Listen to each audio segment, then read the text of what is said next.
welcome to another Who's He video podcast with me, Phil. Now, as you can tell, this one's a little bit different because, oh, look, there's no moving background behind me. Now, this one's recorded in my living room, and there's a very good reason for this. Now, for those of you who've been following me on Twitter and on Facebook, you'll know I've been building a scaled-down Tardis console for my son, Scott. Now, what I wanted to do is just do a little brief video on sort of how I built that and give you a little sort of video runaround of the console panels and just sort of go through all the bits and pieces that I put together, where they come from and what they are really. So if you've got your own idea on to build a console, well, hopefully I can sort of point you in the right direction. But first of all, how did I go from this to that? Well, first things first, what I did, I started sort of tracking down some plans on the internet, and the internet's very good for this, for Tardis console plans. But obviously, these plans are for the full-size model, or full-size console, I should say. But obviously, what I was building here was a 1/3 scale Tardis console. This is basically so it could fit into my son's bedroom and also come out again, obviously, but also built to his size as well. He's 8 years old, so obviously a full-size console is going to be far too big for him. So all I did, I took those measurements and I just sort of divided them by 3. Easy as that, just to bring it down. So what I'm going to do now is just swing round the camera and let's look at the console itself. Right, so here we are.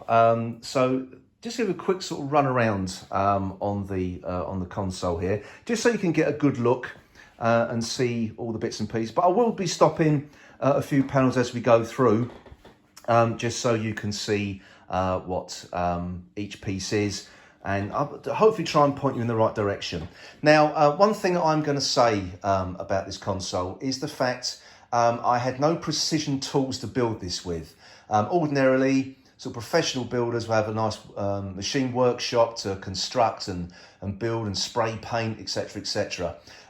Basically, all I had was a jigsaw, some manual tools for sort of measuring out the angles of all the panels, and that was about it really, a few rules and pencils. So really it's okay. It looks a bit wonky in places.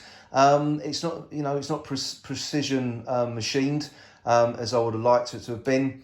So obviously where I sort of drilled certain holes, if you've got a nice machine workshop, you can drill them down precisely. Same thing with cutting as well, but obviously when you're sort of clamping something down to a Black & Decker workbench and using a jigsaw or a hand sort of a power drill, you don't quite get the same effect. But there you are. But I'm happy with how it came out. But let's go through how we did this. So first things first, let's go through how I constructed the base column here. Now, obviously, everyone knows the Tardis is hexagonal shaped, and over the years, I looked at the sort of different sort of Tardises, and what you can obviously tell from here, we've gone for a William Hartnell style console with this one. There's no sort of fancy buttons and screens and everything. This is very, very old school. So that's the look and the colour and the feel that we've gone for with this particular console. So based here, so all I did here, I built 2 frames, hexagonal frames, top and bottom, and then I just attached some battens around each of the hexagonal corners of the hexagon rather, and then just cut some plywood panels. Now for this I just used 3mm plywood for this. So it's just because obviously it has to be moved around as well. It needs to be quite light. So my son wants to move it around the bedroom or up and down the stairs or whatever. It needs to be portable as well. So as you can, if I just lock on there, you can see it's just plywood. So for the hexagonal shape itself, and this also applies to the console as well. Each of the different for the frame to make the hexagon, it's cut at a 60-degree angle to achieve the right shape. Some of the online content says that to make a hexagon frame, you cut at a 30-degree angle, which I found to be incorrect. So I cut mine at 60 degrees and got the effect that I wanted. So then it was just cutting the panels to shape, and then just basically nailing them down and sort of gluing them on as well. Round the edges here, because I said it's not machine shot, some of the edges were a little bit rough, so there's a lot of wood filler has gone in around here as well, just to give it a nice sort of nice finish. And obviously sanded down, undercoated, top coat a few times as well. So it's had about 4 layers of paint on this all together. Actually, that's the console itself and the column.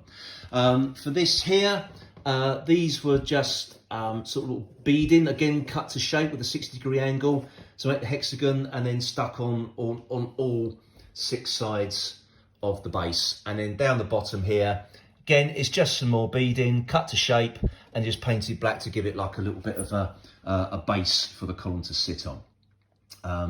That was it. That was it for that one. Fairly straightforward, if I'm honest. But again, because I didn't have any sort of precision tools or workshop, it looked a bit rough around the edges, if I'm perfectly honest. But the result is come out okay. I'm very happy with it.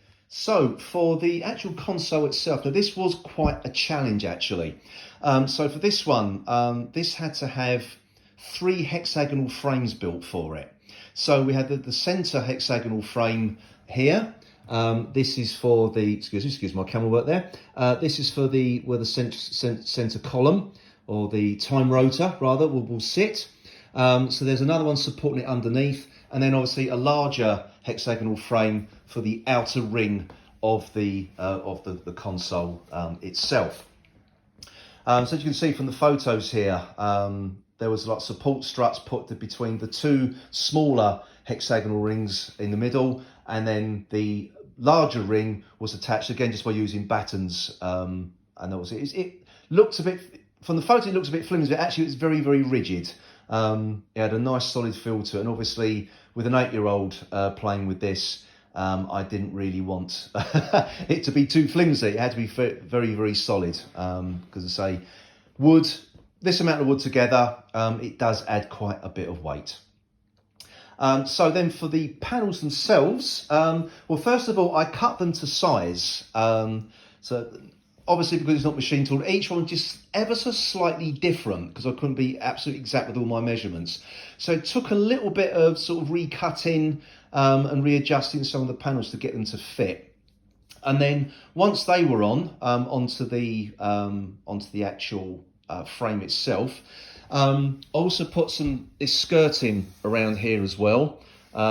This was to hide the wooden frame underneath, and then also to hide the wooden frame on top. This was also got plywood attached to the top as well, just to give it a neater finish. And again, this is all filled in. You can see some of the smaller nails have gone in there just to hold it down. And obviously, for the time rotor, there's another piece of plywood cut around the battens, and that sits inside and nailed in and glued in as well, just to hold everything in place. So there we are. But what I also did before I fitted all of these panels was to work out where all the controls were going to go. So I did a little dry run of where these are going to go, and here's some photos of how I did that. As I basically just marked them out on the balls and decided, obviously, which panel was going to go sort of 1 to 6, basically. So this panel here is 1. So basically, it just counts round clockwise round the console, 1 to 6. So that allowed me to sort of put it all in and then plan where I was going to put everything once all the panels were actually on the frame and obviously painted. So obviously moving on to the controls themselves. Now, everything was pre-drilled before I started painting. I think I must say that's probably the most important thing to do if you're going to build your own one, is to pre-cut everything before you start painting. Otherwise, it just saves you a hell of a lot of work afterwards, and patching up and tidying up, etc., etc. So what I'm going to do now is just go through some of the little controls we've got here. So first of all, I'm going to start with this one, which was panel number 1. I'll come a little bit closer in here. So we've got these sort of control levers. Now these were made, well, basically I had to build this all from scratch. you cannot buy these sort of lever housings online, and certainly not anything that looks remotely like what's on a William Hartnell panel. I think it's one very good reason for this. Obviously, the first console was built in 1963. There's a lot of these analog dials and levers and knobs and stuff you could easily get off the shelf then. Now everything's gone digital, so finding that analog look, it's quite difficult actually. So, especially because this is a 1/3 scale, anything actual size would just be too big. It will just take up the entire panel. So this I built from scratch. This is made out of 9mm ply, which I cut to shape. These have got like infills here to give it so it rests on something when you move the levers. The pivot in there, that's actually just a wooden dowel, which I just again cut to shape, drilled through. This is just an M6 bolt coming through the dowel, and these are sort of Bakelite knobs that I purchased off of Amazon, actually. So yeah, so the result looks quite good. Again, a lot of filling to be done, sanding down, and then just painted with some enamel, sort of gunmetal metallic paint. Buttons here, again, these just bought off Amazon, just sort of little simple on-off switches. Again, just sort of simple rocker switches here. And then we've got, again, simple rocker switches there and some other little switches there on the top. So again, all these switches were all bought from Amazon. I say it was a real sort of treasure trove actually, of sort of bits and pieces. So moving around to this one, I'm not also going to go through everything here. Again, we've got the same buttons to press. These knobs here, they're actually cooker knobs. Again, that I purchased off of Amazon. The little ammeter here, again, this was purchased off Amazon. Again, it's small. It's perfect for the size of this console that I built as well. Here we have some lights. Now these are just Christmas lights. I'll switch it all on towards the end of the video so you can see the whole effect. Again, you can see some of my drilling here is very, very ropey, again, because it wasn't precision. I was trying to do everything by hand.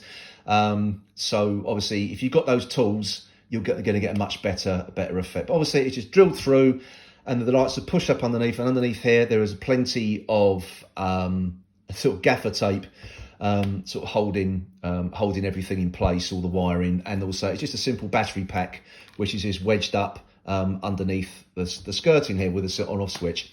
Unfortunately, my electrical skills are basically non-existent. I would have liked to have wired them into at least one of the switches on the various panels here, but the wiring on the Christmas lights was so fine, it would have been very, very difficult to have got that onto soldered onto a switch. So that was a little bit beyond me. So I think next time, if I was to build one of these again, I'd probably investigate a little bit more into actually constructing my own lighting circuit. But for my son's purposes, he loves it. It's just a few lights to switch on for him. Actually, before I move on, these things here are just ping pong balls painted and then basically shoved through and glued in underneath the console. So around this side, again, we've got a little voltmeter here, again, purchased off Amazon, more ping pong balls, simple rocker switches, and these dials here. Now, as I was constructing this, our central heating boiler had a fault, and basically what happened, they had to replace the knobs to adjust the heating on the boiler. So the engineer saw that I was building this. He said, "Oh, do you want these knobs for your son's Tardis?" So there we go. There we are then. So these come off of a central heating boiler. Moving around here again, more lights, more switches, more cooker knobs. Again, this lever here, I think we've decided this operates the door. Yeah, again, same thing as I did with the other levers, made out of 9mm ply, painted silver. And again, it's got the wooden dowel, and this is an 8mm bolt. And this was, again, this knob here was purchased off of Amazon. To stop all these things moving, this is actually spinning around on the bolt itself, not the actual knob itself. I got some Loctite around the shaft of the bolt there, so it's actually now glued on. It doesn't actually move. Moving around to this one, again we've got just some steel mesh wire that's sort of put in place underneath the console. Again, more Christmas lights, and this time we've got some little knobs to turn around there. These are actually volume control knobs, again just purchased off Amazon, and they make great little things to play with on the console. This one here, again more ping pong balls, just volume control knobs, rocker switches. Now these here, which we decided are going to be the telepathic circuits, these are again purchased from Amazon, and they're puck lights. If you know what a puck light is, it's just basically a little battery operated light that you can stick into cupboards and wardrobes just to give you illuminate sort of dark places. They're very, very useful, very bright as well actually. But for the console, we didn't put the batteries in. But if you do, they just unscrew and you put the batteries in there like that. And there we go, simple as that. I'll say that, now I'll come down. There we go. So with the lines on here, this was done after, or before I put everything in. So these got the red lines here, the black lines, and some more red lines here. This was just achieved by using some frog tape, marking out the lines, just painting it, and then peeling off afterwards. So you've got this nice straight edge result around the console. So lastly, before we move on to showing everything alight and everything, is the time rotor. Now what I've done now, I've taken off the time rotor itself just to show you what's sort of sitting underneath. And obviously this isn't a working model. Apparently you can achieve that, get the time rotor move up and down by using a windscreen wiper motor, so I understand. But again, it's just a static model. It's just my son just to play around with. So again, what I've used here are puck lights. Again, I just painted them silver. As I say, with these I had to paint these black. They're actually white plastic, so I painted them black. Just painted these silver. Now with these, obviously you want the time rotor to light up, so I have actually put the batteries in. I'll just give you a demonstration just to show you how bright they are. Lovely and bright actually, and again same thing, just twist them off, replace the batteries when it runs out. So the next thing here we have is the time rotor itself. Now this was probably the most challenging part of doing this build actually, because getting this kind of thing off the shelf is very, very difficult. That applies to these bits here for the time rotor, and then you've got the time rotor housing, which we're going to bring into focus here. I had to have these specially made by a plastics company. So not one run by the Autons. It's basically it's just plastic tubing that I'd cut to size, and then for this it's just plywood. I think this is 5mm ply. Again, just sprayed silver, cut to shape, sprayed silver. So to get my son wanted an orange Tardis console, or time rotor rather. So this was just sprayed with clear orange Tamiya paint, acrylic paint. So this was I'm really pleased with the effect. So obviously these have to slot over the top of the rotor like that, so my son can switch the lights off and on using the puck lights. So as you can see, it's got rather a nice little fit there actually, and it just achieves the effect that we want. Same thing again with the time rotor housing. Again, cut to shape, and then also ordered a disc, which I've then glued to the top as well to make the lid. So I'm just going to very carefully now put this down while holding the phone at the same time. There we go. Sorry about the dodgy camera work there. So there you go. That gives you the overall effect. Yeah, which I'm really, really pleased with, I must say. But getting that plastic cut, that was probably the most expensive part of this project. I won't tell you how much it was. it just, trust me, it was expensive. Actually, to put this whole console together, it was fairly pricey, if I'm honest. But I'm just really, really pleased with the result. And I'm just pleased that my son absolutely loves it. So just to finish off, switch all the lights on and give you another little whiz round the console. Well, okay, here we are. Here's the finished product then, with all the lights switched on. I'm really pleased with it. So obviously, it looks like a TARDIS. That's all I'm going to say. Obviously, if your electrical skills are a bit better, then you'd be able to sort of actually connect them up to some of the switches to make it fully working. But for my purposes, basically, it's really a toy. It's not meant to be used in any fan productions or anything like that. Although, to be honest, if I was to make a fan production of Doctor Who, I would be more than happy to use this console if I do say so myself. I'm really pleased with it. I'm so happy about how it's turned out. So there you are. There, everybody. That's the finished product. I hope you've enjoyed this little video, and I hope to see you very soon. Bye for now.